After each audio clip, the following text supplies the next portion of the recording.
আমার একটা উদাহরণ মনে পড়ছে।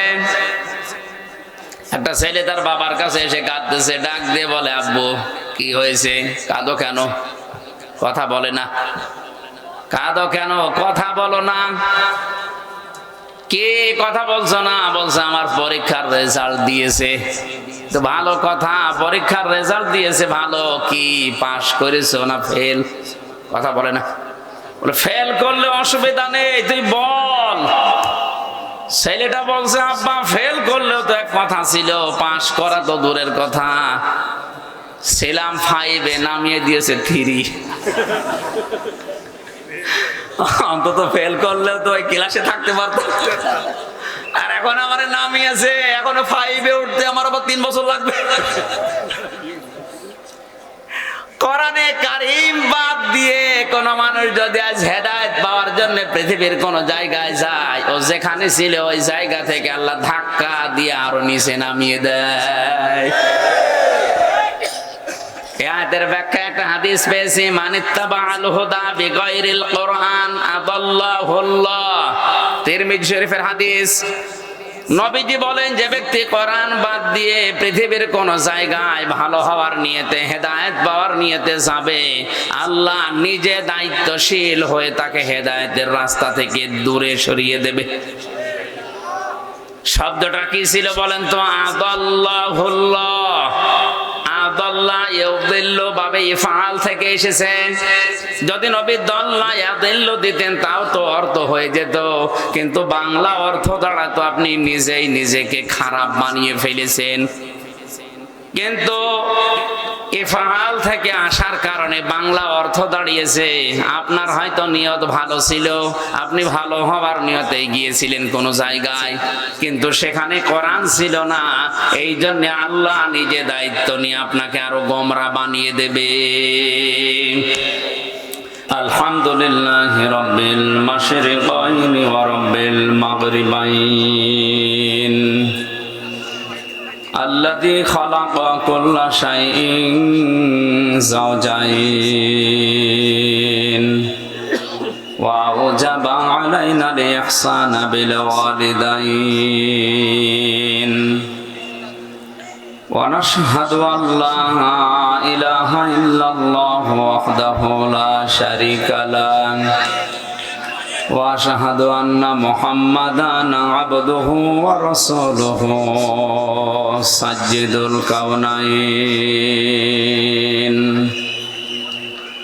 সাল্লাল্লাহু আলাইহি ওয়া আলা আলিহি ওয়া আসহাবিহি ওয়া আতবাইহি আজমাইন লাইলা ওয়া নাহারান ফিত তারফাইন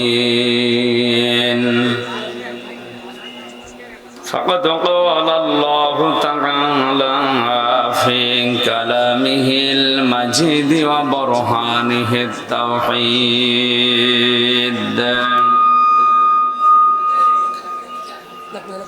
জবান খুলে পড়েন আউযু বিল্লাহি মিনাশ শাইতানির রাজিম বিসমিল্লাহির রহমানির রহিম সুবহানাল্লাযী আসরা বি'আবদিহি লাইলাম মিনাল মাসজিদিল হারাম ইলাল মাসজিদিল আকসা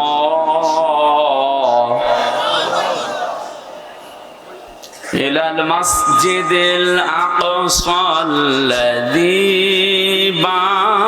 باركنا حوله لنريه من آياتنا إنه هو السميع البصير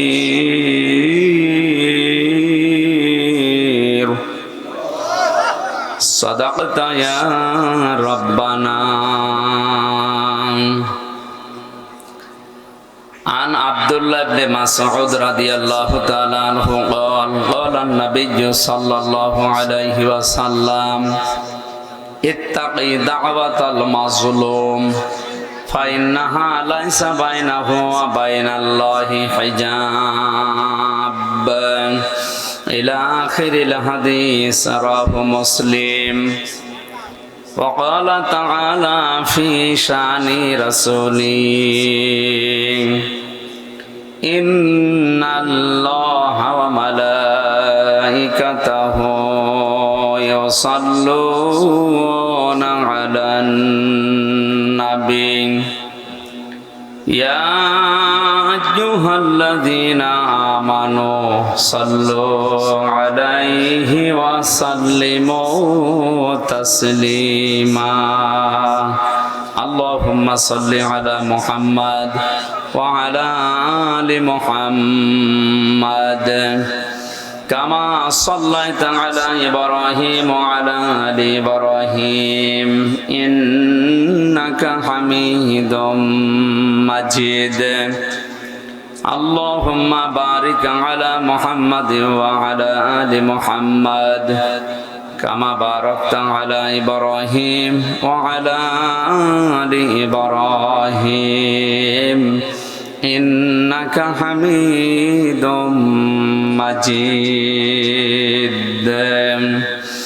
بلغ العلا بكماله كشف الدجى بجماله حسنت جميع خصاله صلوا عليه. হাজারো ব্যথা বেদনার পরে ফিরে আসনি তুমি আপন ঘরে, দিনের আলো তুমি ছড়িয়ে দিতে চলে গেলে মদিনায় মক্কা ছেড়ে। হে রাসূল তোমাকে ভুলি আমি কেমন করে, হে রাসূল তোমাকে ভুলি আমি কেমন করে। খেয়ে না খেয়ে দিন প্রচারের কাজে নিজেকে দিয়েছ বিলিয়ে, তায়েফের কাফেরেরা চিনল না এ আলো, দুষ্ট ছেলেদের পিছু দিল লেলিয়ে। পাথরের আঘাতে ক্ষত বিক্ষত হয়ে সারা শরীর থেকে রক্ত ঝরে। হে রাসূল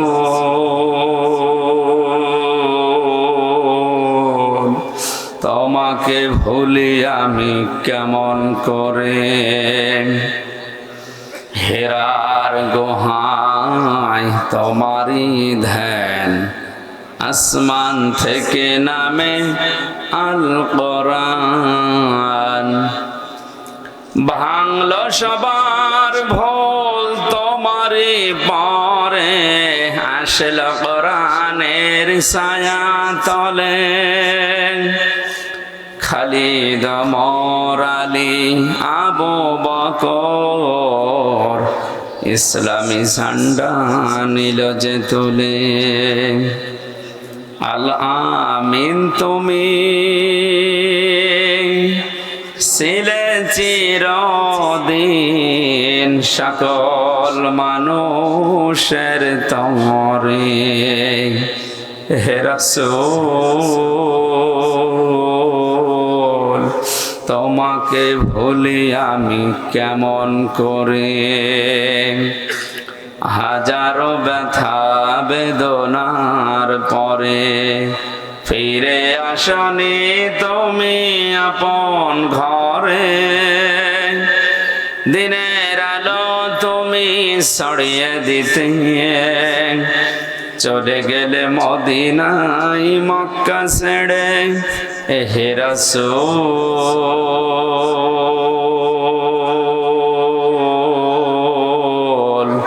তোমাকে ভুলি আমি কেমন করে।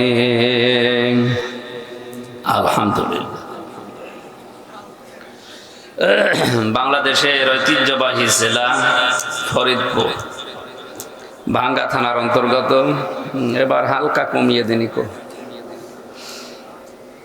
পূর্ব সদরদি রাবিয়া খাতুন মহিলা মাদ্রাসা ও এতিমখানার উদ্যোগে মহাবিশ্বের মহাবিশ্বর আমাদের মালিক মহান রব্বুল ইজ্জাত আল জালালের মুখের বাণী কোরআনে কারীম পবিত্র অনুষ্ঠানের সম্মানিত সভাপতি বিশিষ্ট আলেমে দ্বীন মুফাসসিরে কোরআন আল্লামা শরফুদ্দীন কাসেমী আতালাল্লাহু উমরাহু ওয়া বারাকাল্লাহু ফি হায়াতি,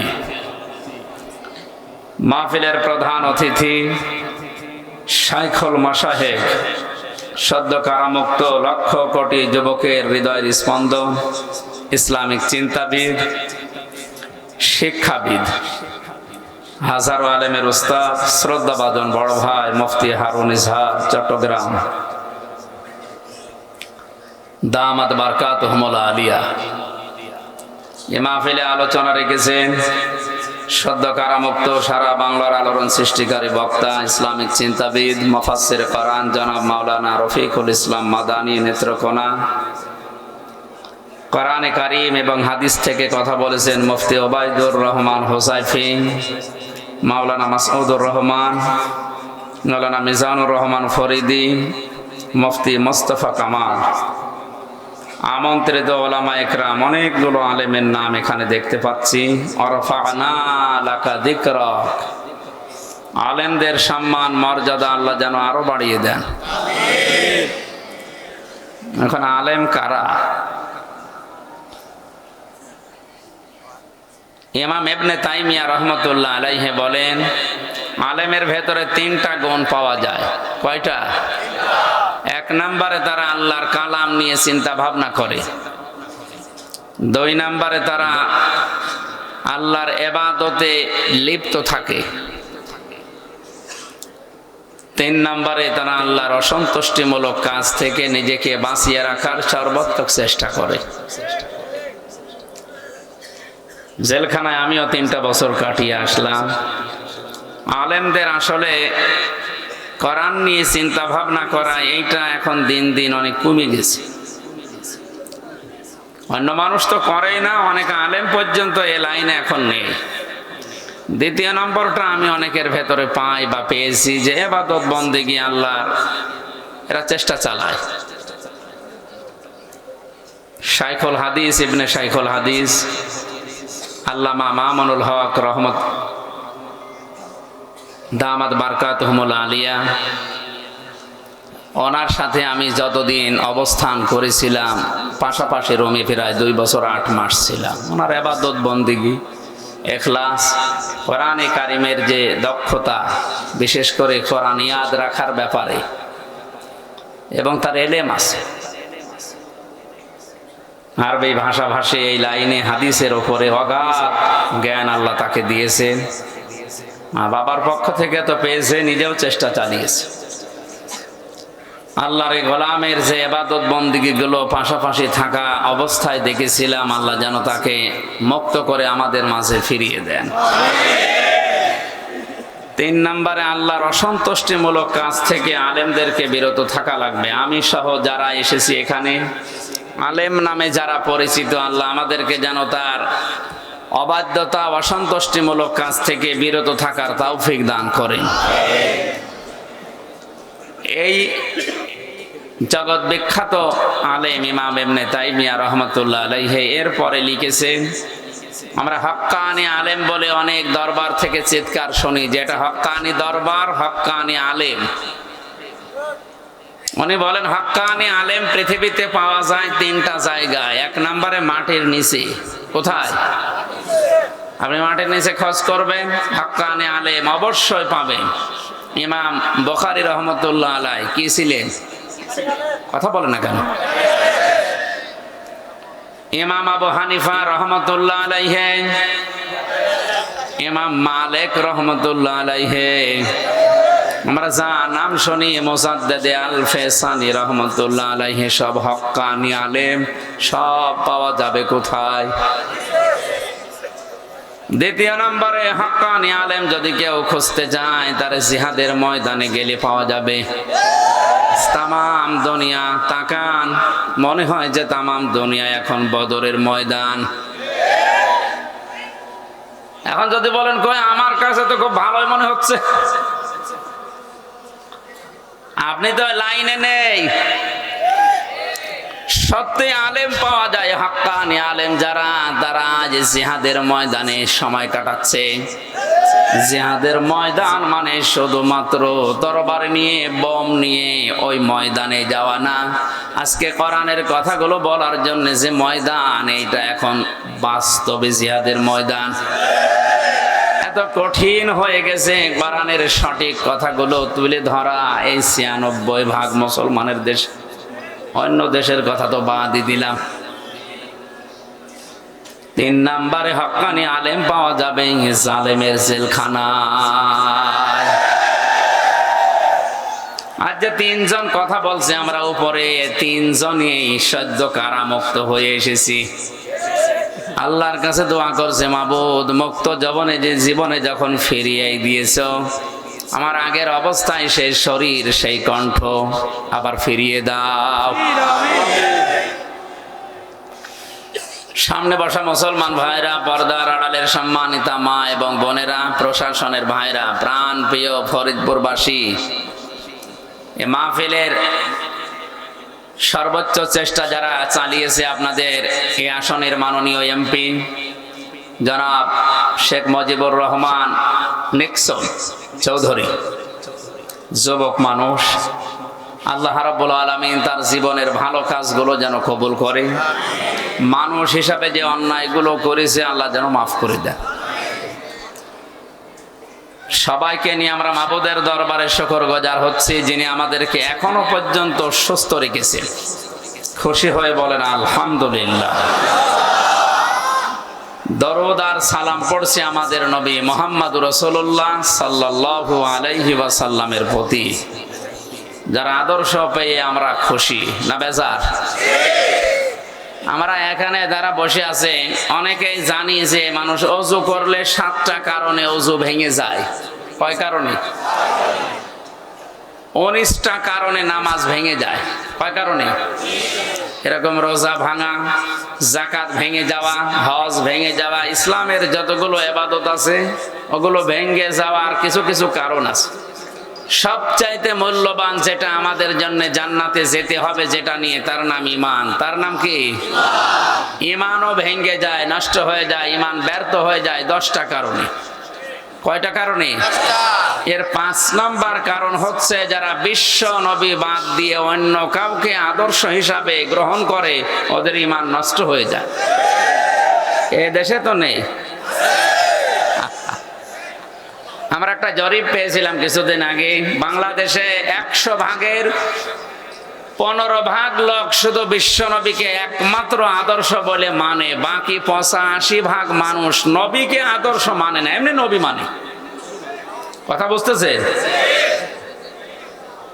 আব্দুল্লাহ বিন উবাই, এই লোকটার নাম আমরা শুনলেই ঘৃণা করে, গালি দেয়, বরদোয়া করি।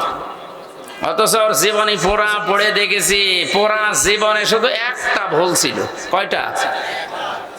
এখন তো নবীজির মতো নামাজ পড়তো, তাও রসুলের পেছনে, বিশ্ব নবীর সাথে রোজা রাখতো, ইফতারি করতো, ওর দাড়ি ছিল নবীর মতো, জুব্বা ছিল নবীর মতো, পাগড়ি ছিল নবীর মতো, দস্তরখানা বিছিয়ে খাবার খেত। আল্লাহর নবী একদিন শুধু বায়ান করতে বলেছিলেন, আল্লাহর কাছে 2টা নাম প্রিয়, একটা আব্দুল্লাহ আর একটা আব্দুর রহমান। এ কথা শোনার পরে পেছন দিক থেকে উঠে গিয়ে নিজের ছেলেকে ডাক দিয়ে বলছে, তোর নাম আজকে থেকে আব্দুল্লাহ। ওনার বাবার নাম যা ছিল পাল্টিয়ে দিয়েছে আব্দুল্লাহ। নাতি ছেলে ছিল সেটার নামও দিয়েছে আব্দুল্লাহ, নিজের নামও পাল্টিয়ে দিয়েছে আব্দুল্লাহ।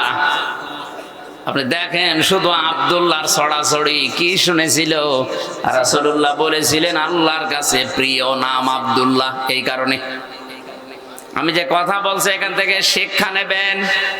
নবীজি এই গল্প করছে এটা, এই ছেলে এই সাদা গেঞ্জি কি কোন দিকে তাকিয়ে আস, এদিকে তাকানো যাচ্ছে না, ওর সাথে কিসে গল্প করছে? এখানে কথা ভালোভাবে শোনে না, বোঝেও না, বাইরে যে গেবত করে। একটা কথা যদি এবার মুখ দিয়ে বের করেন, এই বসেন, কেউ কথা বলবেন না। নবীজির কথা শোনার পরে লোকটা মানার মন মানসিকতা কম ছিল আমাদের চাইতে না বেশি ছিল? কি আগ্রহ নিয়ে সব পাল্টিয়ে ফেলেছে। লোকটা যখন মারা গেছে তার ছেলে ছোট্ট নবীজির কাছে যে বলে, হে রাসূল আমার বাবা মারা গেছে। নবীজি বললেন, কে তুমি? আমার নাম আব্দুল্লাহ, আমার একটা ছোট ভাই আছে তার নাম আব্দুল্লাহ, সব আব্দুল্লাহ হয়ে গেছি আমি। কাঁদো কেন? আমার বাবা মারা গেছে। বাবা মারা গেছে কাঁদতেছো কি? বাবার নাম আব্দুল্লাহ বিন উবাই বিন সলুল। নবীজি কথাটা শোনার পরে বললেন, ঠিক আছে বাবা মারা গেছে, আমার সাথে এখন যারা বসে আছে 1-2 জন না 22 জন সাহাবী, সব আল্লাহর জান্নাতি সাহাবী। বাবা মারা গেছে, কি করা লাগবে এখন? আমার বাবার জানাজা আপনি পড়াবেন। আমার বাবা শেষ পর্যন্ত মরণের আগে বলেছে যে নবীজির গায়ে যে জামা আছে ওই জামাটা দিয়ে যেন আমার কাফন দেওয়া হয়, এই কাজটা আপনি করেন। নবীজি সঙ্গে সঙ্গে নিজের জামা খুলে ছেলেটার হাতে দিয়ে দিলেন। হযরত ওমর জামা খুলে তখন দিচ্ছিলেন, তখন টান দিয়েছিলেন, হে নবী আপনি জামা দেবেন না। উহুদের ময়দানে যখন আপনি যুদ্ধে যাবার জন্য সাহাবীদের নিয়ে যাচ্ছিলেন, এই লোকটা পেছন দিক থেকে 300 মানুষ নিয়ে ভেগে গিয়েছিল। ওই দিন আপনি শিশুর মতো কেঁদেছিলেন, আজকে আপনি জামা দেবেন না। আপনি যেও জানেন লোকটা মুনাফিক। নবীজি বলেন, ওমর এখনো পর্যন্ত আল্লাহ পাক আমাকে নিষেধ করে নাই, জামা ছেড়ে দাও। খুব খেয়াল করে শোনেন তো, জামা ছেড়ে দেওয়ার সঙ্গে সঙ্গে 21 জন সাহাবী দাঁড়িয়ে গেছে। হযরত ওমর বসা ছিলেন, বসায় আছে, উনি আর ওঠে না। প্রথমটা ছিল আপনি আমার বাবার জানাজা পড়াবেন। নবীজি বললেন, যাও লাশ তৈরি করো, ব্যবস্থা করো, আমি আসতেছি। 21 জনকে নিয়ে নবী গেলেন। হযরত ওমর কিন্তু জায়গায় বসে আছে, উনি যাননি। জানাজা প্রস্তুতি হয়ে গেছে, নবীজি দাঁড়াবেন। হঠাৎ জিবরাইল এসে বলে, হে নবী নামাজ থামান, ইস্তাগফির লাহুম আও লা তাস্তাগফির লাহুম ইন তাস্তাগফির লাহুম 70 মাররাতান। তাফসিরে হাক্কানিতে আছে, তাফসিরে ফি জিলালিল কোরআনে আছে। এ পর্যন্ত বলার পরে ফেরেশতা থেমে গেছে। ফরিদপুরবাসী, বিবেক যদি থাকে আপনার, আমি কিন্তু হেদায়েতের নিয়তে কথা বলছি, ভালোভাবে শোনেন। 70 মাররাতান পর্যন্ত বলার পরে ফেরেশতা থেমে গেছে, আর বলে না, হে নবী আপনি এই লোকটার জানাজা পড়িয়ে, জানাজা মানে দোয়া করা, জানাজা মানে এই লোকটার জন্য দোয়া করবেন, ক্ষমা চাবেন আল্লাহর কাছে। এইরকম লোকের জন্য ক্ষমা চান আর না চান সমান হবে। আপনি যদি এরকম মানুষের জন্য 70 বার ক্ষমা চান, আল্লাহ ক্ষমা করবে না। এখানে কিন্তু কা শব্দটা নেই, হোম আছে, জমির, এটা বহু বচন। শুধুমাত্র আব্দুল্লাহ ইবনে উবাইয়ের জন্য আয়াতটা নাযিল হয়নি, কিয়ামত পর্যন্ত এর চরিত্রে যারা চরিত্রবান হবে তারা ওই আয়াতের শামিল। এই জন্য হোম দিয়েছেন আল্লাহ। আপনি যদি 70 বার দোয়া করেন, আল্লাহ কবুল করবে না, মাফ করবে না। নবীজি মনে মনে সিদ্ধান্ত নিলেন, আল্লাহ 70 বার তুমি ডাক দিয়েছো, যে 70 বার বললে মাফ হবে না, আমি এই লোকটার জন্য 71 বার দোয়া করব। কতবার? 70 বারে যদি মাফ না হয়, 71 বার করলে তো মাফ হবে, কারণ তুমি 71 বার তো বলনি। নবীজি প্রস্তুতি নিচ্ছিলেন, হঠাৎ জিবরাইল আয়াতের পরবর্তী অংশটা নাযিল করলেন, ফালাই ইয়াগফিরাল্লাহু লাহুম। যারা আরবি গ্রামার বোঝে, ফা শব্দটার পরে লান আছে, মজারের আগে লান আসলে অর্থ হয় কখনোই হবে না।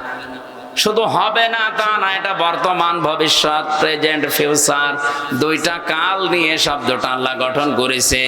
এরপরে আবার হোম আছে। আল্লাহ পাক বলেন, হে নবী, এর জন্য শুধু না, এর চরিত্রে যারা দুনিয়াতে কিয়ামত পর্যন্ত আসবে, ওরাও যদি এর মতো চরিত্রবান হয়, তাদের জন্য আপনি কেন ৭০ বার না ৭১ বার না, কিয়ামত পর্যন্ত ক্ষমা চাইলেও ক্ষমা নেই। শুধু ওই লোকটার জন্য যদি হয়তো আল্লাহর কসমে আয়াত পড়তাম না, যেহেতু হোম দিয়েছে। এখন আমাদের চিন্তার বিষয় এটা যে ওর মতো চরিত্র যদি আমাদের কারো থাকে, তার কপালেও বিপদ আছে। এই লোকটার পুরা জীবনে যতটুকু আজ করলেন মিলান তো, সব জায়গায় সে রাসূলকে মেনে চলেছে। শুধু রাজনৈতিক জীবনে আল্লাহর নবীকেও আদর্শ হিসাবে মানতো না। ওর আদর্শ ছিল আবু জেহেল। ফরিদপুরবাসী, আপনার মাথায় যদি মগজ থাকে, চিন্তা করেন, আপনি নামাজ পড়েন বাংলাদেশের ভাঙায় আমির হামজার পেছনে, আরো নামাজ পড়েছে মসজিদে নববীতে রাসূলুল্লাহর পেছনে। অনেকে মনে করে আমি ভাঙ্গা মসজিদের সভাপতি, জান্নাত পাবো না। কে পাবে জান্নাত? আপনি তো ভাঙ্গা মসজিদের সভাপতি। আবু জেহেল ছিল কাবা শরীফের তত্ত্বাবধায়ক।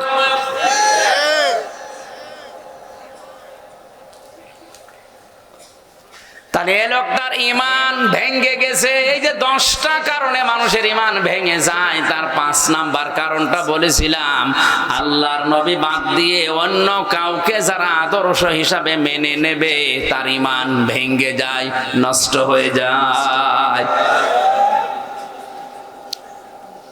এই লোকটা আবু জেহেলকে রাজনৈতিক জীবনে আদর্শ হিসাবে মানত, এই জন্য ওর জীবনের সব আল্লাহ কি করেছে? নষ্ট করে দিয়েছে। বলেন বলেন, সব শেষ। ওর ইবাদত বন্দেগী কোনো কাজে, বলেন কাজে আসে নাই, আসবেও না কিয়ামত পর্যন্ত। এই জন্য এক ফের দেওয়া আছে। শুধুমাত্র এই লোকটা না, হোম দিয়ে আল্লাহ আমাদেরও বিপদের ভেতরে ফেলে দিয়েছে, না জানি আমরাও ধরা খাই কিনা। কারণ মুনাফিকের এই জার্ম যাদের ভেতরে আছে, বিশ্বনবী বাদ দিয়ে অন্য কাউকে যারা আজ আদর্শ হিসাবে মেনে জীবন চালাচ্ছেন, আপনি শিওর থাকতে পারেন আপনি জাহান্নামী। কারো ফতোয়া লাগবে না। ইমাম বুখারী রাহমাতুল্লাহ আলাইহি, বুখারী লেখার আগে একটা কিতাব লিখেছিলেন আল-আদাবুল মুফরাদের 6 নাম্বার হাদিসের 3 নাম্বার পয়েন্টে আছে, পৃথিবী যারা বিশ্ব নবীকে বাদ দিয়ে অন্য কাউকে আদর্শ হিসাবে গ্রহণ করেছে, সে বিনা হিসাবে বিনা বিচারে জাহান্নামী। এখন এই হিসাবে বাংলাদেশে যেহেতু 100 জনের 15 জন শুধু অ্যাক্টিভ ভাবে রাসূলকে আদর্শ মানে, বাকি 85 জন মানে না। বলেন তো তাদের কপালে কি আছে? নাকি ফতোয়া আবার আকাশ থেকে নিয়ে আসা লাগবে? এটা আকাশের ফতোয়া। মুনাফিক আল্লাহর কাছে এত ঘৃণিত, এত নিকৃষ্ট, জাহান্নামে আল্লাহ যাদেরকে সাজাবে সর্বনিচে একেবারে দেবে জাহান্নামে মুনাফিকদের। ইন্নাল্লাহা জামিউল মুনাফিকিনা ওয়াল কাফিরিনা ফি জাহান্নামা জামিআ। সূরা নিসা 4 নাম্বার পার 5 নাম্বার পারা 19 নাম্বার পৃষ্ঠার 15 নম্বর লাইনের 140 নাম্বার আয়াতের শেষের দিকে আছে। আল্লাহ পাক বলেন, অবশ্যই আমি জাহান্নামে একত্রিত করব আগে মুনাফিকদের, এরপরে কাফেরদের। আগে কাদের কথা বলেন বলেন? এটা এত ঘৃণিত আল্লাহর কাছে, ওদের একেবারে নিচে দেবে। আবু জেহেল কাফের ছিল, ওরে অত নিচে দেবে না। এখন যদি বলেন যে এই মুনাফিক এত খারাপ, এরা তৈরি হয় কোথায়? কেউ যদি এখন আমারে জিজ্ঞাসা করে হুজুর ইহুদি কোথায় পাওয়া যায় বলেন, যান আপনি ইসরায়েলে শুধু ইহুদি পাবেন। কি পাবেন? যদি বলেন খ্রিস্টান দেখবো, আমেরিকায় যান শুধু খ্রিস্টান। এখন যদি বলে কেউ বৌদ্ধ দেখবো, এই যে মায়ানমারে যান শুধু বৌদ্ধ পাবেন। কেউ যদি বলে আমি মুশরিক দেখবো, যান ভারতে যান শুধু মুশরিক হিন্দু পাবেন। কথা বলেন না কেন? এখন যদি এ লোকটা বলে হুজুর জাহান্নামের একেবারে নিচে থাকবে যারা এই মুনাফিক, এদের পাবো কোথায়? হ্যাঁ, না বাংলাদেশে কেন বলছেন?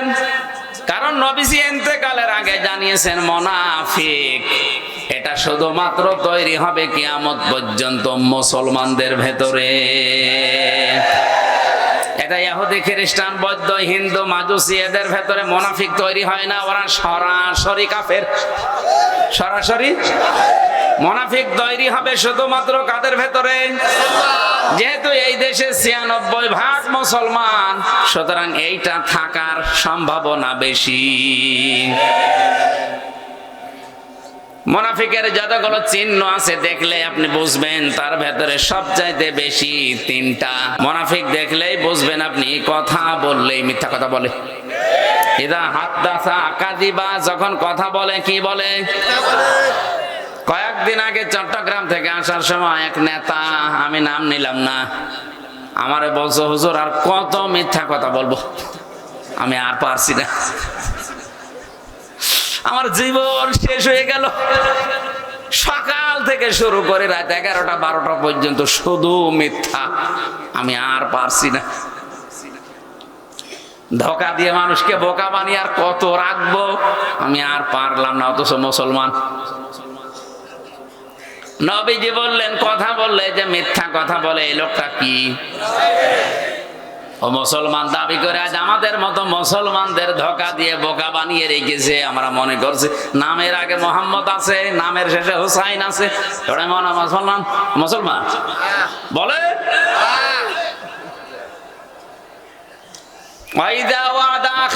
যারা ওয়াদা করলে খেলাফ করে, কত ওয়াদা করে সব কিছু ভুলে যায়। যখন কোনো কিছু আমানত রাখা হয় খেয়ে ফেলে। এই ৩টা গুণ যাদের আছে এরা নির্ভেজাল টাটকা মুনাফিক। আর একটা গুণ আছে যারা কথা বললে ঝগড়া যদি হয় আগে গালি দেয়। এটা তো এলাকায় গালি নেই। সেদিন একজন আইসক্রিম না যে পাঁপড় বিক্রি করে, এই লোকটা একটা ক্যাসেট লাগিয়ে দিয়েছে, ২ মহিলা গালি দিচ্ছিল, ওই গালিটা রেকর্ড করে ছেড়ে দিয়েছে। মানে প্রায় ৩-৪ মিনিট এমন কোন কিছু নেই যে ওর ভেতরে নেই, যত গালি আছে দুনিয়ায় সব এক জায়গায় ফিরেছে। এই যে কথা বললে ঝগড়া হলে গালি দেয়, এরা মুনাফিক। এরা কারা? এরকম মুরব্বী মানুষ আমি দেখেছি, যুবক ছেলের সামনে যুবতী মেয়ের সামনে ওর মাকে গালি দিচ্ছে।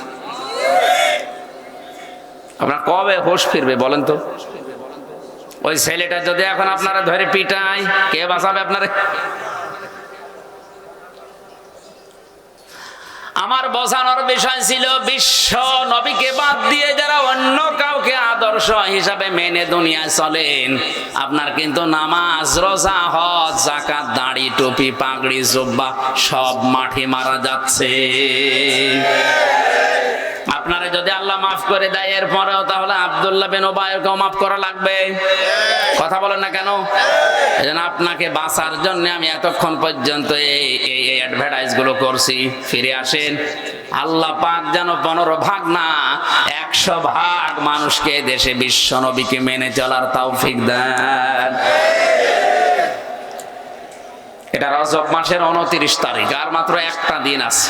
এই মাসটা 1 বছর পরে পরে আমাদের কাছে আসে, আবার চলে যায়। কিন্তু যেটা দিতে আসে ওইটা আমরা আজ পর্যন্ত নিতে পারিনি। এই 53 বছর আমরা স্বাধীন হয়েছি, অথচ এই মাসে বিশ্ব নবীকে আল্লাহ নিয়েছিলেন তার নিজের কাছে 27টা বছর, তার গবেষণাগারে, তার ল্যাবরেটরিতে বসিয়ে একাধারে 27 বছর হাতে কলমে আল্লাহ নিজে শিক্ষক হয়ে তাকে বিভিন্ন জিনিস শিখিয়েছেন। আল্লাহ পাক বলেন সুবহানাল্লাযী আসরা বিআবদিহি লাইলাম মিনাল মাসজিদিল হারামি ইলাল মাসজিদিল আকসা। পবিত্র মহান সত্তা ওই আল্লাহ, যিনি তার বান্দাকে মসজিদে হারাম থেকে মসজিদে আকসা পর্যন্ত রাতের কোন অংশে ভ্রমণ করিয়েছিলেন। আল্লাযী বারাকনা হাওলাহু লিনুরিয়াহু মিন আয়াতিনা। তার এই পুরা সফরটাই ছিল একটা বরকতময়। লিনুরিয়াহু মিন আয়াতিনা, আল্লাহ তার বিভিন্ন নিদর্শন আয়াত তাকে দেখিয়েছিলেন। ইন্নাহু হুয়াস সামিউল বাসীর, নিশ্চয় তিনি শ্রবণকারী এবং চক্ষুদর্শী। ভালো করে আয়াতটা মিলান, ১৫০০ বছর আগে নাজিল হয়েছে। এটা অনেকে অনেক কায়দায় এটা বুঝিয়েছে, আবেগ নিয়ে বলতে বলতে এমন জায়গায় গেছে যেটা নবীর শানের খেলাফ। আমরা তাফসীর আকারে কথাগুলো বলার চেষ্টা চালাচ্ছি। রজব মাস এসেছে আর একটা দিন আছে, চলেও যাচ্ছে, কিন্তু বিশ্ব নবীকে ২৭ বছর ধরে আল্লাহ যে ১৪টা জিনিস হাতে কলমে বসিয়ে তার গবেষণাগারে বসে বসে শেখালেন, ওইটা আমরা আজ নিতে পারলাম না।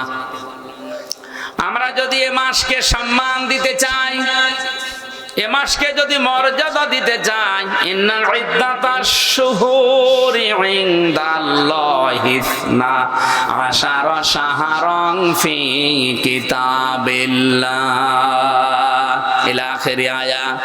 সূরা তাওবার ভেতরে আছে অবশ্যই আল্লাহর কাছে গণনা হিসাবে মাস ১২টা। কয়টা? এই মাসগুলো আল্লাহ বানিয়েছেন গতকাল। হ্যাঁ,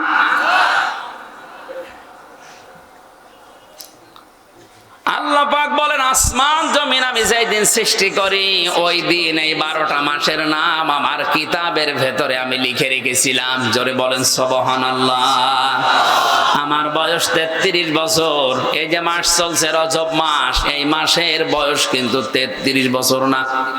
কথা বলেন না কেন? দুনিয়া যেদিন তৈরি হয়েছে ওই দিন আল্লাহ তার কিতাবে, তার মানে কোরআনে, কিতাব মানে কোরআন, কিতাব মানে কি? কোরআনের যে 55টা নাম আছে তার অন্যতম নাম হচ্ছে আল কিতাব। কোরআনের নাম কি? কেন আল কিতাব দেওয়া আছে কোরআনের নাম? আলেমদেরকে বলছি এবার, কোরআনের যে 55টা নাম তার অন্যতম নাম হচ্ছে কোরআনে কারীম, আল কিতাব। আল কেন আলিফ লাম দিয়ে আল কিতাব বলে ডাক দেওয়া হয় কোরআনকে?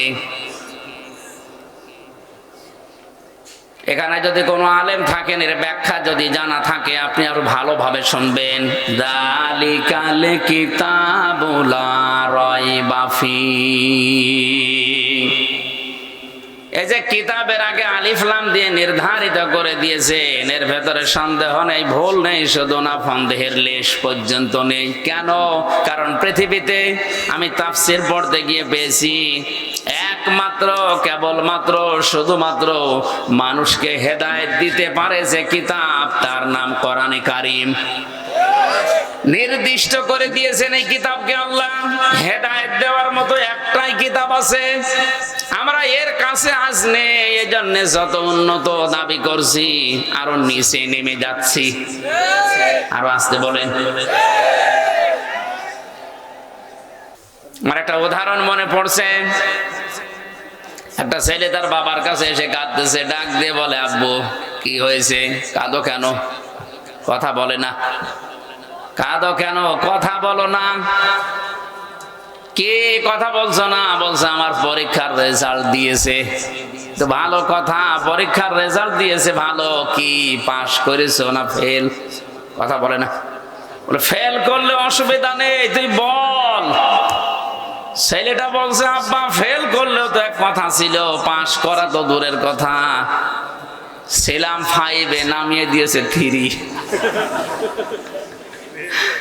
অন্তত ফেল করলেও তো ওই ক্লাসে থাকতে পারতো, আর এখন আমার নামিয়েছে, এখনো 5-এ উঠতে আমার আবার 3 বছর লাগবে। কোরআনে কারীম বাদ দিয়ে কোন মানুষ যদি আজ হেদায়েত পাওয়ার জন্য পৃথিবীর কোন জায়গায় যায়, ও যেখানে ছিল ওই জায়গা থেকে আল্লাহ ধাক্কা দিয়ে আরো নিচে নামিয়ে দেয়। এই আয়াতের ব্যাখ্যা একটা হাদিস পেয়েছি, মানিত্তাবাআল হুদা বিগাইরিল কোরআন আদাল্লাহুল্লাহ, তিরমিজি শরীফের হাদিস। নবীজি বলেন, যে ব্যক্তি কোরআন বাদ দিয়ে পৃথিবীর কোন জায়গায় ভালো হওয়ার নিয়তে, হেদায়েত পাওয়ার নিয়তে যাবে, আল্লাহ নিজে দায়িত্বশীল হয়ে তাকে হেদায়েতের রাস্তা থেকে দূরে সরিয়ে দেবে। শব্দটা কি ছিল বলেন তো? আদাল্লাহুল্লাহ। আদাল্লাহ ইউদিল্লু বাবে ইফআল থেকে এসেছে। যদি নবী দাল্লা ইয়াদিল্লু দিতেন তাও তো অর্থ হয়ে যেত, কিন্তু বাংলা অর্থ দ্বারা তো আপনি নিজেই নিজেকে খারাপ বানিয়ে ফেলেছেন। কিন্তু ইফআল থেকে আসার কারণে বাংলা অর্থ দাঁড়িয়েছে, আপনার হয়তো নিয়ত ভালো ছিল, আপনি ভালো হবার নিয়তে গিয়েছিলেন কোন জায়গায়, কিন্তু সেখানে কোরআন ছিল না, এই জন্য আল্লাহ নিজে দায়িত্ব নিয়ে আপনাকে আরো গোমরা বানিয়ে দেবে। ফরিদপুরবাসী বুকে হাত দিয়ে বলেন, ইমান থেকে বলেন, হেদায়েত দেওয়ার একচ্ছত্র মালিকানা হামজার?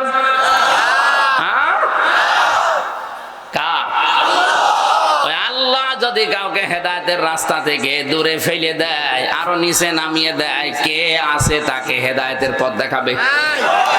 জবাব দেন, কে আছে? এবার বলছি, যেখানে কোরআন নেই, কোরআনের কর্মসূচি মতো যে দরবার চলে না, ওই দরবারে যদি আপনি ভালো হওয়ার নিয়তেও যান, আপনাকে গোমরা বানিয়ে দেবে কে? আমি নিজে দেখেছি, আপনি মন খারাপ করেন আর খুশি হন, আমি নিজে দেখে এসেছি আপনাদের এখানে শিরিক চলে।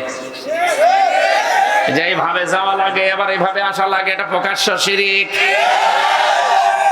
নবীজির রওজায় এভাবে যাওয়া লাগে, এভাবে আসা লাগে, এটা কি নবীর চাইতেও দামি মানুষ?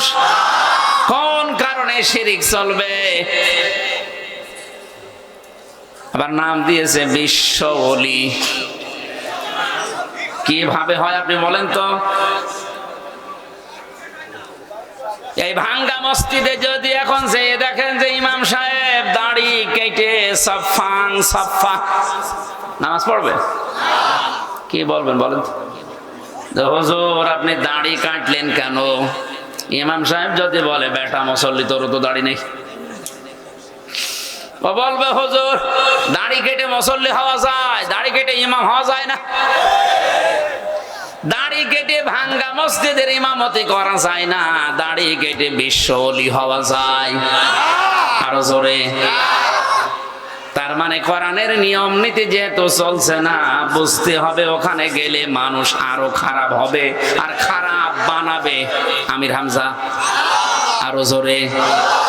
আজকের এই ময়দান থেকে ফরিদপুরবাসীকে সিদ্ধান্ত নেওয়া লাগবে, কোরআন যেখানে চলে না, সে যে দরবার হোক, ও দরবার যদি আমার বাবাও তৈরি করে, আমি ওখানে যাব না। কারা রাজি আছেন দেখি? লিল্লাহি। এই হাত তোলে নাকি দেখেন তো?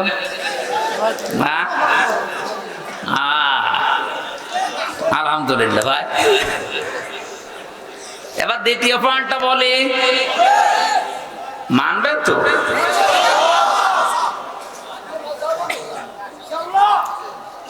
কোরআন যেই দরবারে নেই, 48,000 দরবার এখন বাংলাদেশে সরকারি জরিপে আছে, হাতে গোনা কয়েকটা বাদ দিয়ে অধিকাংশ দরবারে কোরআনের নিয়ম নীতি নেই, ওখানে আছে ওদের বাপ দাদার বানানো নিয়ম। যতগুলো রাজনৈতিক দল আছে, যেখানে কোরআন নেই, কোরআনের কর্মসূচি দিয়ে রাজনৈতিক গুলো বানানো হয়নি, বুঝতে হবে ওখানে যদি আমি ভালো হওয়ার নিয়তেও থাকি, আমাকে গোমরা বানাবে কে? সুতরাং এরকম দলে আজকে থেকে আর থাকবেন? কারা কারা থাকবেন না দেখে?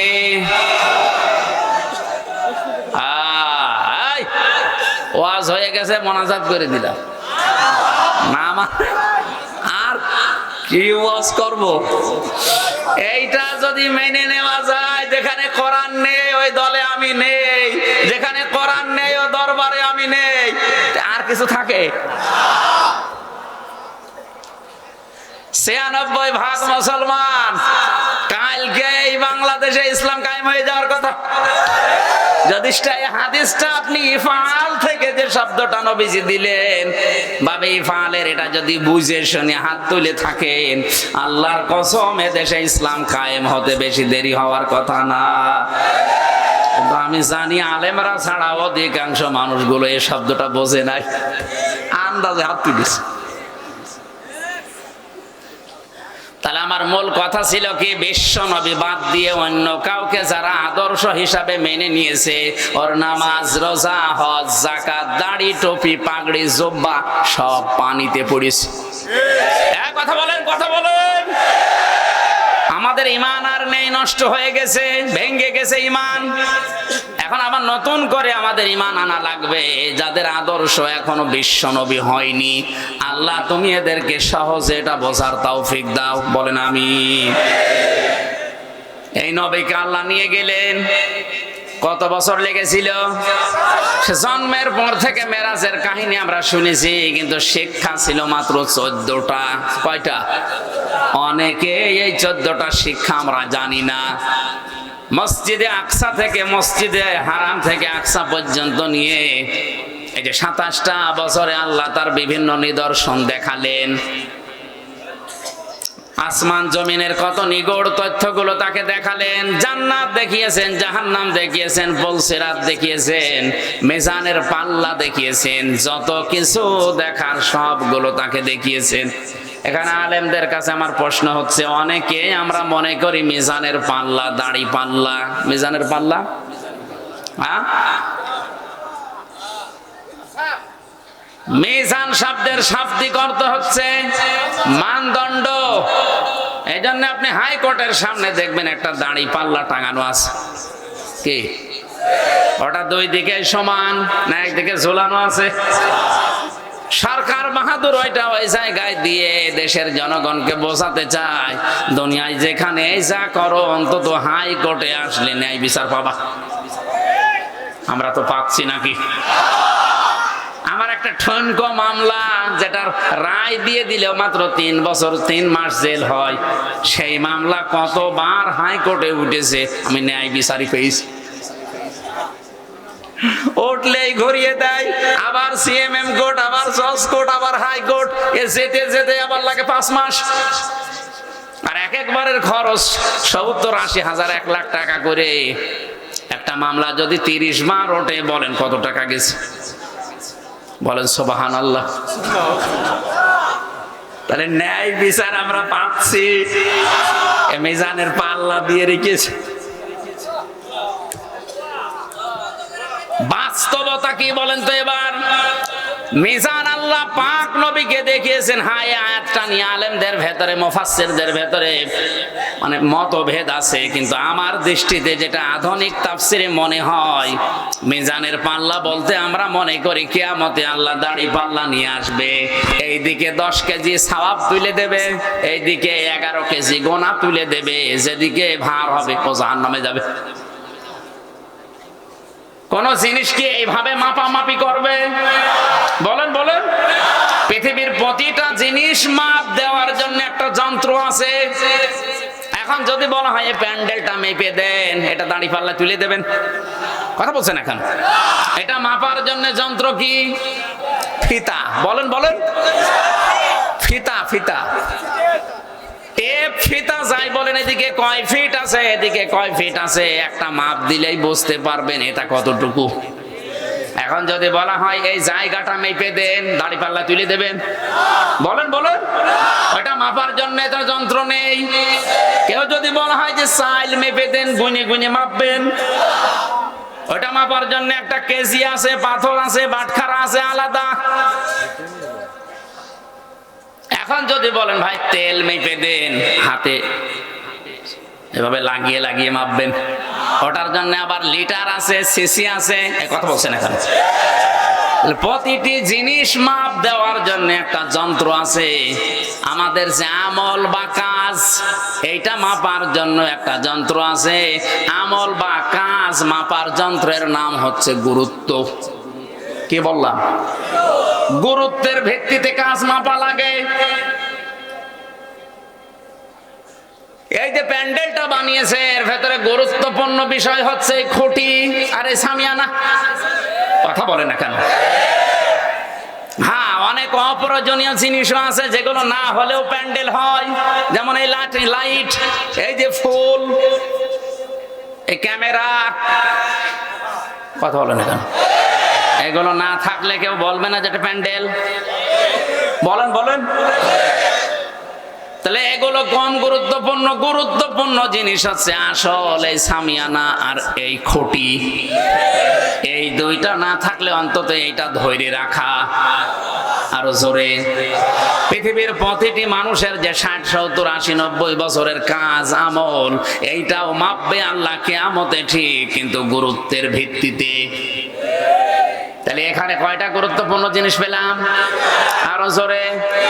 আপনি দেখবেন দুনিয়ায় যত ইবাদত আছে প্রতিটি ফরজ ইবাদতে আলাদা আলাদা কিছু নিয়ম নীতি দেওয়া আছে। যেমন নামাজের ফরজ গুরুত্বপূর্ণ, যেটা না হলে নামাজ হয় না, সেটা কয়টা? কয়টা? 13টা। কয়টা? এই 13টার ভেতরে বাইরে আছে 7টা, ভেতরে আছে। বাইরে বেশি না ভেতরে বেশি? আরো জোরে। বাইরে যেটা বেশি একটা, ওইটার নাম কি?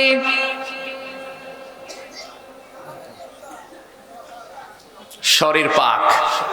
কি পাক? শরীর মানে কি শুধু 3.5 হাত বডি? আরো জোরে বলেন। আমার এইটা যেমন একটা শরীর, এই পরিবারটা একটা শরীর, এই সমাজটা একটা শরীর, এই দুনিয়া একটা শরীর। নবীজি এই জন্য জানিয়েছেন তামাম দুনিয়ার কোন জায়গায় এক প্রান্তে যদি একটা মুসলমান কষ্ট পায়, তোমাকে ইমানের তাকিদে কষ্ট পাওয়া লাগবে, কারণ তামাম দুনিয়ার মুসলমানেরা হচ্ছে একটা শরীরের মতো।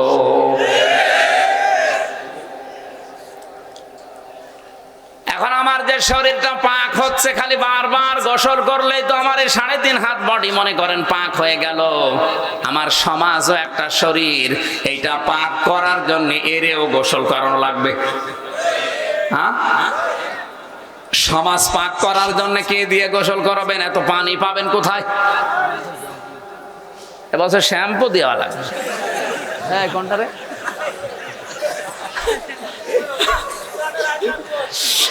কথা শোনে। এখন এটা কি সদরদি না? এই সদরদি থেকে ভাঙ্গা পর্যন্ত মনে করেন ওখানে মসজিদ আছে, হেঁটে যাচ্ছেন মসজিদে নামাজ আদায় করার জন্য। হঠাৎ রাস্তার পাশে দাঁড়িয়ে আছে পরিমণি। কি? এখন যদি দেখে বলেন আস্তাগফিরুল্লাহ নাউজুবিল্লাহ, এই বলে আপনি চলে গেলেন, নামাজে দাঁড়িয়েছেন, আল্লাহু আকবার বলার পরে আপনি সুবহানাকা আল্লাহুম্মা পড়ছেন, আর মনে মনে বলছেন আল্লাহ আমি কি দেখলাম? আমি কি বেশি বলে ফেললাম? আপনার নামাজ তাহলে হবে? নামাজ ভাঙার কারণ কয়টা বললাম? হ্যাঁ, কি শুনছে আল্লাহ? 19টা। কয়টা? নামাজের 1 নাম্বার ভাঙ্গার কারণ কি? কোরআন শরীফ অশুদ্ধ পড়া। 7 নাম্বার কারণটা হচ্ছে নামাজের ভেতরে আমলে যদি কেউ কাসির করে, নামাজের ভেতরে আছে কিন্তু মন নামাজে নেই, পরিমণির কাছে, নামাজ হবে? নামাজ শেষ। তাহলে আপনি নামাজ পড়তে গেলেন 2 কিলোমিটার দূরে, নামাজেও দাঁড়িয়েছেন, দেখে এসেছেন, আপনি নামাজের ভেতরে মনে হচ্ছে আল্লাহ আমি কি দেখলাম, আপনার নামাজ হবে না। আরো জোরে বলেন। তাহলে পরিমণিকে মেরে ফেলা লাগবে। হ্যাঁ, কি করা লাগবে? পরে পর্দা দেওয়া লাগবে, পাক করা লাগবে, পবিত্র করা লাগবে। ওইটাও সমাজের অংশ, ওটা একটা শরীর না? বলেন বলেন। যেহেতু সমাজ একটা শরীরের মতো, ওইটা সমাজের একটা অংশ, ওরে পবিত্র করার জন্য বারবার গোসল করাবেন। কি দেওয়া লাগবে? পর্দা। বলেন বলেন। আর এই পর্দা দেওয়ার ক্ষমতা তো হামজার আছে। কার? প্রধানমন্ত্রীর। যিনি দায়িত্বে আছেন তিনি যদি একবার ওখান থেকে রাষ্ট্রপ্রধান হয়ে বলে দেয় কালকে থেকে কোন পরিমণি আর দেখা যাবে না, সব রাবিয়া বসরি দেখা লাগবে,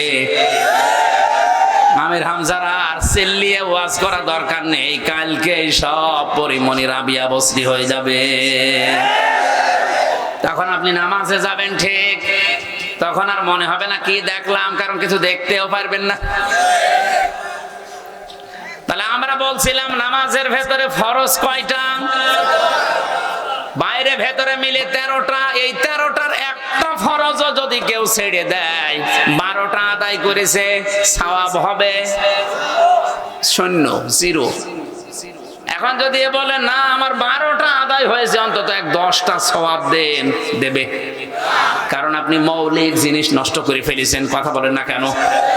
অমৌলিক জিনিস যদি 2-1টা ছেড়ে দিতেন, যেমন সুন্নত, নফল, মুস্তাহাব, মুবাহ, এগুলো যদি ছেড়ে দিতেন বা ওয়াজিবও যদি ছেড়ে দিতেন, তা আবার জরিমানা দেওয়া লাগতো, সসেজদা দিয়ে ওইটা আবার পূরণ করা যেত। কিন্তু ফরজ বাদ দিয়ে দিলে ও আর সসেজদায়ও কাজ হবে না, পুরা নামাজ। আরো জোরে সওয়াব পাবেন নাকি বলেন? আরো জোরে, আরো জোরে বলেন। এটা তবে ভালোভাবেই বুঝলেন। কিয়ামতের ময়দানে গুরুত্বপূর্ণ আর গুরুত্বহীন এই জিনিসটা দিয়ে আল্লাহ আপনার আমল, আপনার কাজ মাপবেন। গুরুত্বের ভিত্তিতে মাপা হবে। আপনার জীবনে যদি মৌলিক যে বিষয়গুলো আল্লাহ দিয়েছে কোরআনে ওইগুলো বাদ চলে যায়, অমৌলিক যেগুলো খুব বেশি দরকার না ওগুলো করেছেন সারা জীবন, কিন্তু মৌলিক গুলো আপনি বাদ দিয়েছেন, আল্লাহর কসম আপনি মিজানের পাল্লায় ধরা খাবেন। মৌলিক জিনিসে কোরআনে আল্লাহ দিয়েছেন শরীয়তের বিধান 500টা। কয়টা? আরো জোরে বলেন। এই 500টার আমার মনে হয় বাংলাদেশে এখন একটাও নেই। আপনি একটাও মিলাতে পারবেন না, একটাও নেই। অমৌলিক যেগুলো, যেগুলো না হলেও হয়, ওগুলো কিন্তু ভরি ভরি চলছে। আল্লাহর নবী মৌলিক বিষয় বোঝাতে গিয়ে তার জীবদ্দশায় 10 বছর তিনি কোরআন দিয়ে রাষ্ট্র চালিয়েছিলেন। কথা বলে না কেন? 10টা বছর তিনি কোরআন দিয়ে রাষ্ট্র চালিয়েছেন, এটা মৌলিক বিষয়। এই জন্য আল্লাহ নবীকে জানিয়েছেন মিল্লাদুনকা সুলতানান নাসীরা। সূরা বনী ইসরাঈলের 80 নম্বর আয়াতের শেষে আছে, হে নবী আপনি আমার কাছে দোয়া করেন, মাবুদ মদিনায় নিয়ে তুমি আমাকে একটা রাষ্ট্র ক্ষমতা দিও যার ভেতরে তোমার সাহায্য থাকে। সুবহানাল্লাহ বলতে পারেন নাই? কারণ রাষ্ট্রীয় ক্ষমতা ছাড়া এমন এমন ইবাদত আছে যেগুলো ইচ্ছা করলেও করা যায় না। বলেন। আজ এই মৌলিক বিষয়গুলো বলতে গেলে অনেকে রাজনীতি মনে করে উঠে চলে যায় না। ফরিদপুরে নেই?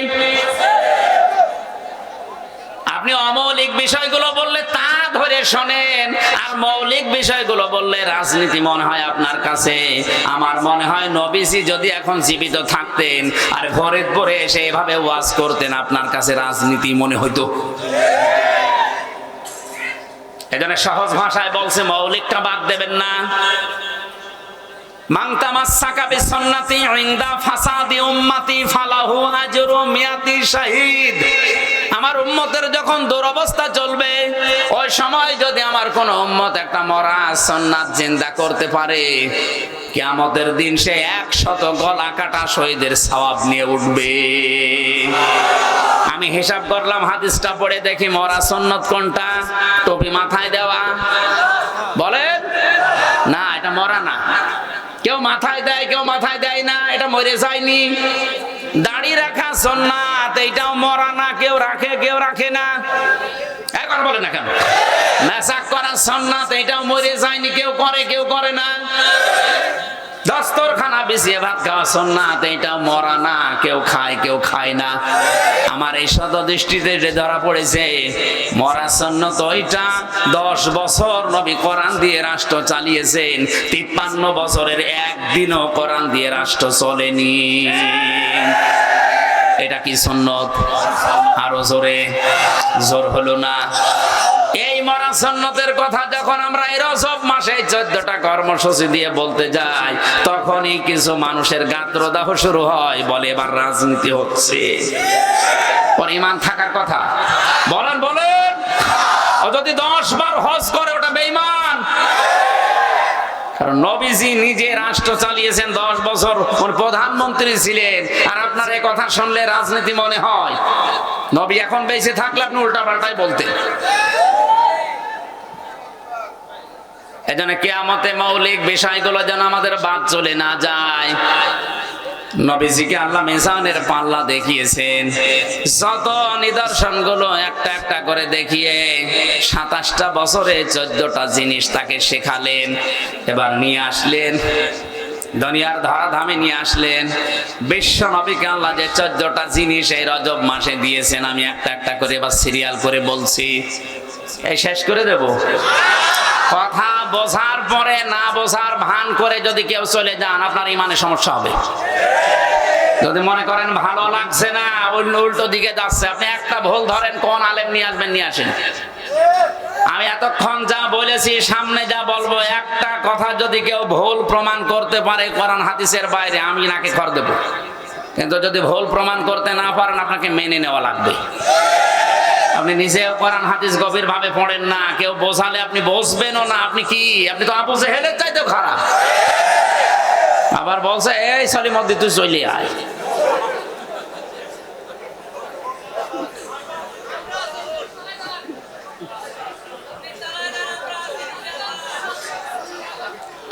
আল্লাহ রাব্বুল আলামিন যে 14টা জিনিস তাকে দিয়েছে, ওয়ালিদাইনি ইহসানা, জোরে বলেন আল্লাহু আকবার।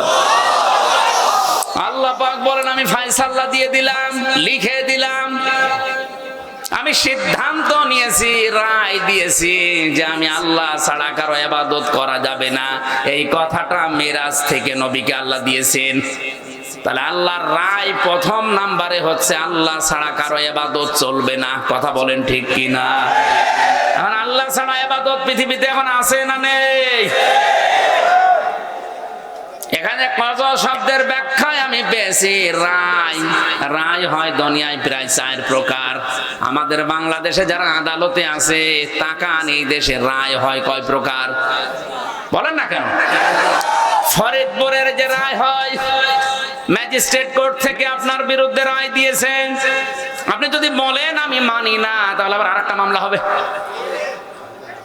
এতটুকু বলা যায় যে আমি ন্যায় বিচার পেলাম না, আমি আরো উপরে যাব, যান জজ কোর্টে যান। জজ কোর্ট থেকে আপনার বিরুদ্ধে যদি রায় হয়, আপনি বলতে পারবেন না মানি না। এতটুকু বলা যায় যে আমি ন্যায় বিচার পাইনি, আমি ঢাকাতে হাইকোর্টে যাব। কোথায়? হাইকোর্ট থেকে আপনার বিরুদ্ধে রায় এসেছে, আপনি বলতে পারবেন না আমি মানি না, তাহলে রাষ্ট্রদ্রোহী মামলা হবে। এতটুকু বলা যায় যে আমি ন্যায় বিচার পেলাম না, আমি আরো উপরে যাব, যান সুপ্রিম কোর্টে যান। কোথায়? সুপ্রিম কোর্ট থেকে যে 6 জন প্রধান বিচারপতির আন্ডারে কাজ করে, এখন যিনি প্রধান বিচারপতির দায়িত্বে আছেন, নেত্রকোনায় বাড়ি। কি নাম কি ওনার?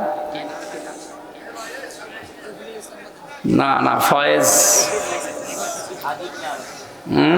কি হাসান, যেন ওবায়দুল হাসান। কি নাম?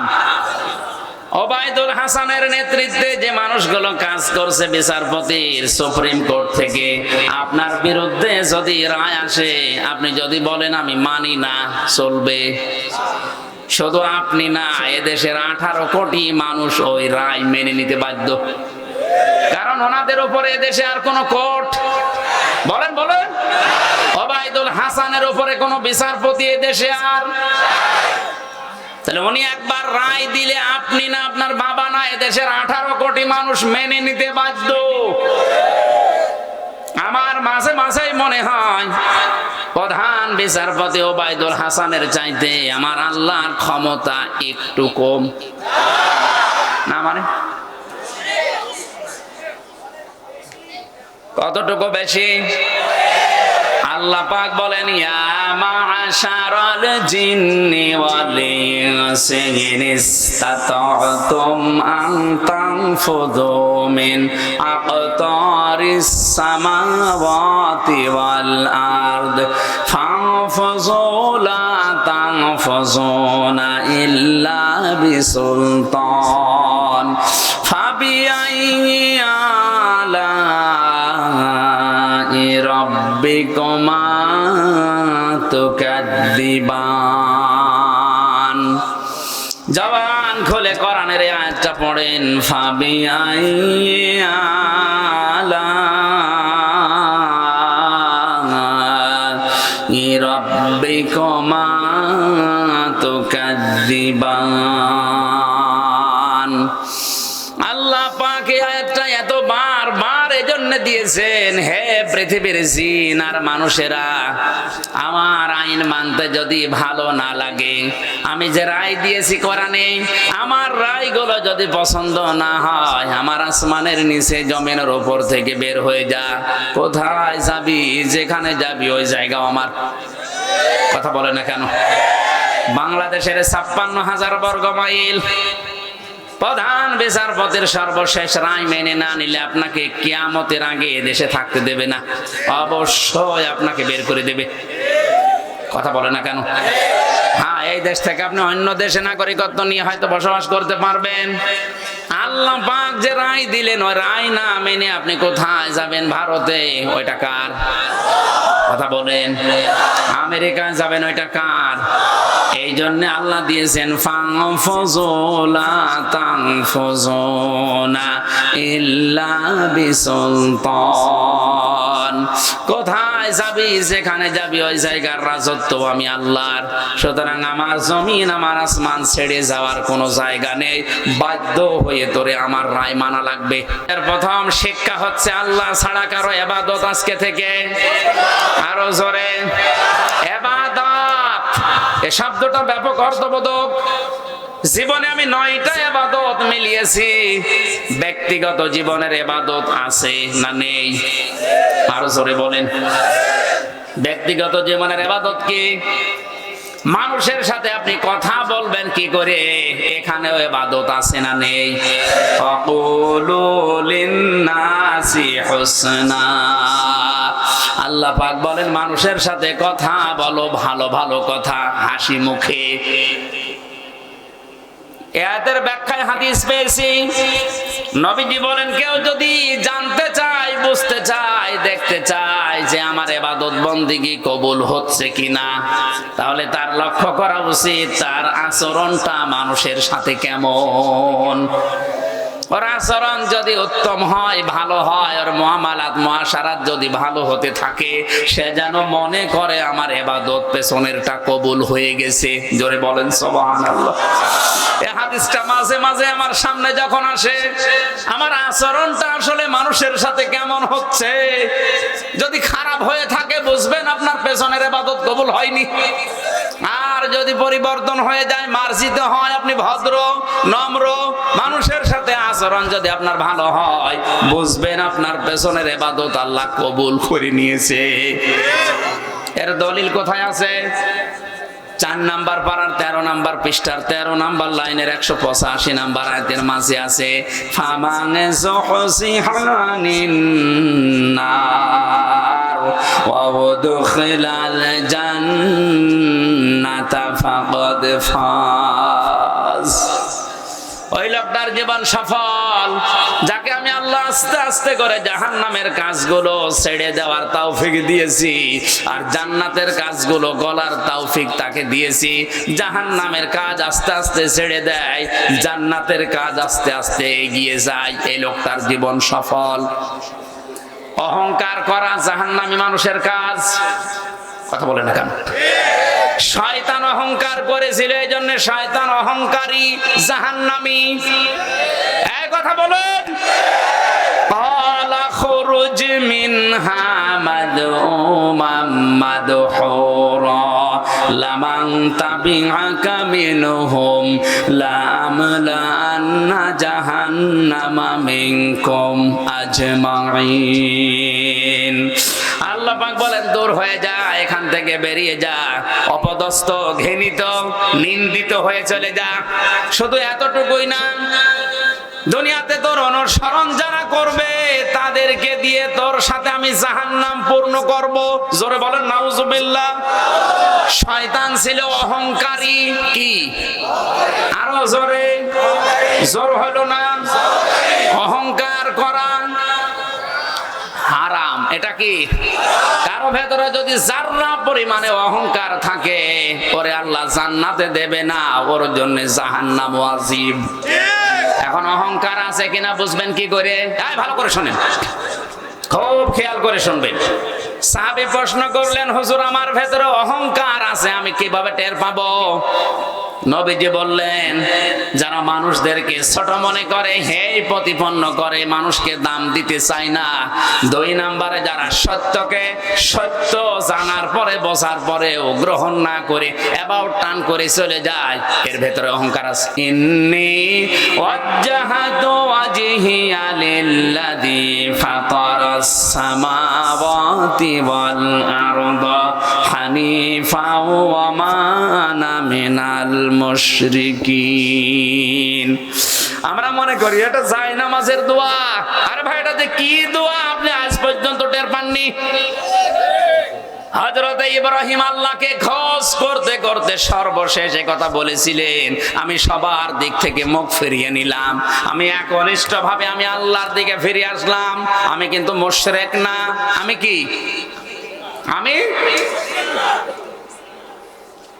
ইব্রাহিম নবী খোঁজ করে আল্লাহকে পেয়েছিলেন, আর আমাদেরকে আলেমরা চোখে আঙ্গুল দিয়ে দেখিয়ে দেওয়ার পরেও সত্যকে সত্য জানার পরে অ্যাবাউট টান করে। আরো আসতে বলেন, আমি নিচে নামবো। আর এরপরও আমার মনে হয় যারা না বোঝার ভান করে আছে, আমার কিছু করার নেই। আপনাকে দেখিয়ে দেওয়া হচ্ছে এটা সত্য পথ, হাতে কলমে চোখে আঙ্গুল দিয়ে, এরপর আপনি অহংকার করে মানতে চান না। শয়তান তাই অহংকার করে গেছে জাহান্নামে। এই জন্য শয়তানের মতো অহংকারী যারা, কিয়ামত পর্যন্ত ওরা 3টা জিনিস আল্লাহর কাছে চাইবে। এখানে যদি ওই 3টা জিনিস চাওয়া মতো মানুষ থাকে, বুঝবেন আপনি শয়তান হয়ে গেছে। 1 নম্বরে শয়তান বলেছিল, ক্বালা আমসিরনি ইলা ইয়াউমি ইউবআসুন। হে আল্লাহ, আমি হায়াত চাই, আমি বাঁচতে চাই। তাহলে বেশি দিন বেঁচে থাকার আকাঙ্ক্ষা, এটা শয়তানের। আর আসতে বলেন, আপনি তাকান আজ পৃথিবীতে, আল্লাহ ওই দিনই বলেছিলেন, যা ক্বালা ইন্নাকা মিনাল মুনসারিন, তোকে ছেড়ে দিলাম, কিয়ামত পর্যন্ত তুই হায়াত পাবি। আজ দুনিয়ার দিকে তাকালে আমরা দেখি শয়তান মার্কা মানুষগুলো বেশি দিন বেঁচে থাকে। এত মানুষ মরে, শয়তান মার্কা মানুষ মরে না। নাম ধরা লাগবে। কত মানুষ যুবক অবস্থায় মরে যাচ্ছে, আর অনেকে 90 বছর 100 বছর, মরণের কোনো লক্ষণ নেই। তার মানে বেশি দিন বেঁচে থাকার আকাঙ্ক্ষা এটা ভালো মানুষের না, এটা শয়তানের। দুনিয়ায় বেশি দিন বেঁচে থাকতে চায় সবচাইতে বেশি হচ্ছে ইহুদিরা। কারা? আর 2 নাম্বার মুশরিকরা। ওয়ালা তাজিদান্নাহুম আহরাসান নাসি আলা হায়াতি ওয়া মিনাল্লাযিনা আশরাকু। সূরা বাকারায় আল্লাহ জানিয়েছেন, হে নবী, হায়াতের উপরে, জীবনের উপরে, দুনিয়ার উপরে সবচাইতে বেশি আকর্ষণ, লোভ আছে দেখবেন আপনি ইহুদিদের আর মুশরিকদের। আপনি দেখবেন ওদেরকে যদি বলা হয় তুমি 1000 বছর বাঁচবা, ও বলবে আমি আরো হায়াত চাই। তাহলে বেশি দিন বেঁচে থাকার আকাঙ্ক্ষা কোন মুমিনের? আরো জোরে। মুমিন জানে যে যত তাড়াতাড়ি যেতে পারবো তত তাড়াতাড়ি আমি আমার বানানো জান্নাত পাবো, কারণ আমি এসেছি খালি হাতে, যাওয়াও লাগবে খালি হাতে। এই জন্য মুমিন যারা, তাদের কোনো ভয় নেই, দেখবেন নির্ভয় হয়ে যায়। কথা বুঝতেছেন? সত্যি যাদের ঈমান আছে ওরা এই কথা বিশ্বাস করে যে আমি কোটি কোটি টাকার মালিক, কিয়ামত পর্যন্ত ক্ষমতায় কোনো লাভ নেই, কারণ আমি এসেছি খালি হাতে।